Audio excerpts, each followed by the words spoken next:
Mummy काय बनवतेस? आज मी बनवली आहे कैरी टोमॅटोची चटपटी तशी चटणी।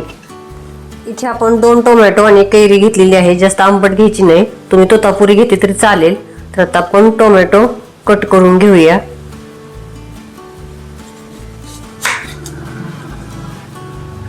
असे 2 भाग करू शकता किंवा फोडी केले तरी चालतील। असे मी 2 भाग केलेले आहेत, लहान मोठे तुम्ही घेऊ शकता।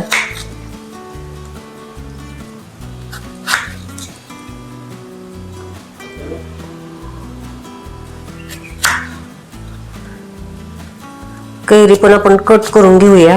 कैरीचे पण तुम्ही छोटे तुकडे करू शकता किंवा असे पण अख्खे ठेवू शकता। मी असे 2 भाग करणार आहे।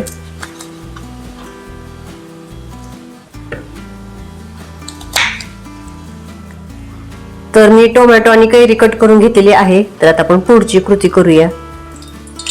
तर एका कढईमध्ये आपण 3 ते 4 चमचे पोहे खातो ते चमचे आपण तेल घेतलेलं आहे। तर आता मी गॅस मध्यम केलेला आहे। तर आता आपण टोमॅटो असे उलटे ठेवून देऊया।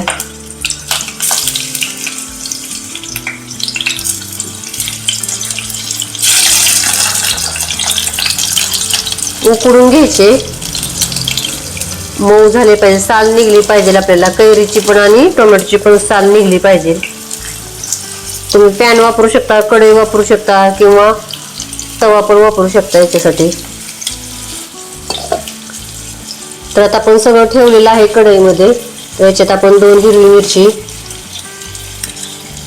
तुकडे करून घालूया। तुम्हाला जेवढं तिखट करायचं आहे तेवढं तुम्ही घेऊ शकता मिरची, आणि 5-6 लसूण पाकळ्या। तर आता आपण झाकून ठेवून हे चांगलं उकडून घेऊया किंवा शिजून घेऊया।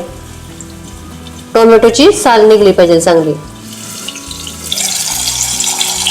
तर आता हे उकडून झालेलं आहे, छान अशी साल निघते, बघू शकता तुम्ही।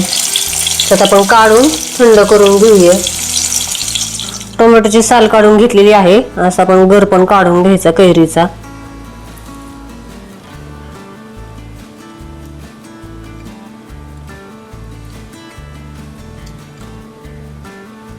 मस्त अशी चटपटी तशी चटणी होते।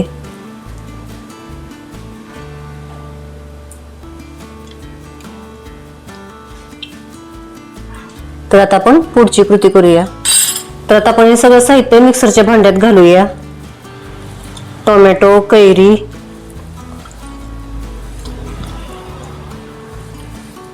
मिरची आणि लसूण, याच्यात आपण 1 बारीक चिरलेला कांदा घालूया।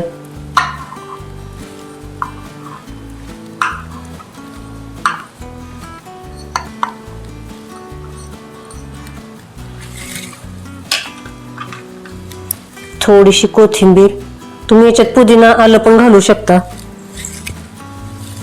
चवीनुसार थोडंसं मीठ, लाल तिखट, तुमच्या तिखटाप्रमाणे तुम्ही टाकू शकता तिखट, आणि धना आणि जिरा पावडर मी मिक्स करून ठेवते, त्याच्यातला आपण 1 चमचा घालूया। तर आता हे न पाणी घालता आपण मिक्सर मधनं बारीक करून घेऊया। तर छान अशी चटपटीत आपली तर टोमॅटो कैरी चटणी झाली, तुम्ही बघू शकता। आता आपण काढून घेऊया। छान अशी चटपटीत अशी आपली कैरी टोमॅटोची चटणी तयार झाली, तुम्ही बघू शकता, मस्त अशी। तर चॅनल सबस्क्राईब करा, लाईक करा, शेअर करा आणि कमेंटमध्ये मला नक्की सांगा कसं झालं ते। थँक्यू।